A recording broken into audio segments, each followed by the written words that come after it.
Welcome to Anjaneya Vilas. Aadi Amavasai இன்னைக்கு அதற்கான சிறப்பு பதிவு தான் இது. ஆடி அமாவாசை அன்னைக்கு நம்மளுடைய முன்னோர்களுக்கு தர்ப்பணம் கொடுக்கறது வழக்கம். ஆடி அமாவாசை, தை அமாவாசை, மகாலய அமாவாசை இதெல்லாம் முக்கியமான நாட்களில் ஒன்று. திருவையாறில் ஆடி அமாவாசை அன்னைக்கு தான் சிவபெருமான் அப்பர் பெருமானுக்கு திருக்கைலாய காட்சியை காண்பித்தார். அப்பர் பெருமான் கைலாச மலைக்கு போகணும்னு ரொம்ப கஷ்டப்பட்டு மெய் வருத்தி போயிட்டு இருந்தார். அப்பர் பெருமான் படுற கஷ்டத்தை பார்க்க சகிக்க முடியாத சிவபெருமான் ஒரு முனிவர் வேஷத்தில் மானசரோவர் ஏரியில் மூழ்கி எழுந்திரிச்சிட்டு கைலாச தரிசனம் பண்ண சொன்னார்.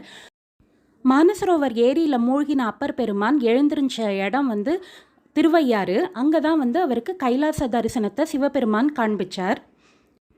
திருவாவடுதுறை கோவிலில் உள்ள ஒப்பிலாமுலை அம்மனோட நெய்க்குள தரிசனத்தையும் நம்ம ஆடி அமாவாசை அன்னைக்கு பார்க்க முடியும்.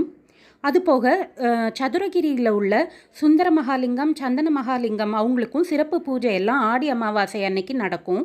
நம்ம அந்த தீபாராதனை தான் இப்போ பார்த்துட்ருக்கோம். இந்த ஆடி அமாவாசை அன்னைக்கு உங்களோட இஷ்ட தெய்வத்தை நல்லா வேண்டிக்கிட்டு உங்களோட முன்னோர்களுக்கான வழிபாடையும் முறையாக செஞ்சு வந்தீங்கன்னா நீங்கள் வேண்டின விஷயம் நல்லபடியாக நடக்கும். உங்களுக்காகவும் ஆஞ்சநேய விலாஸ் சார்பாக எல்லா கடவுள்களையும் வேண்டிக்கிறோம். வீடியோவை பார்த்ததுக்கு ரொம்ப நன்றி.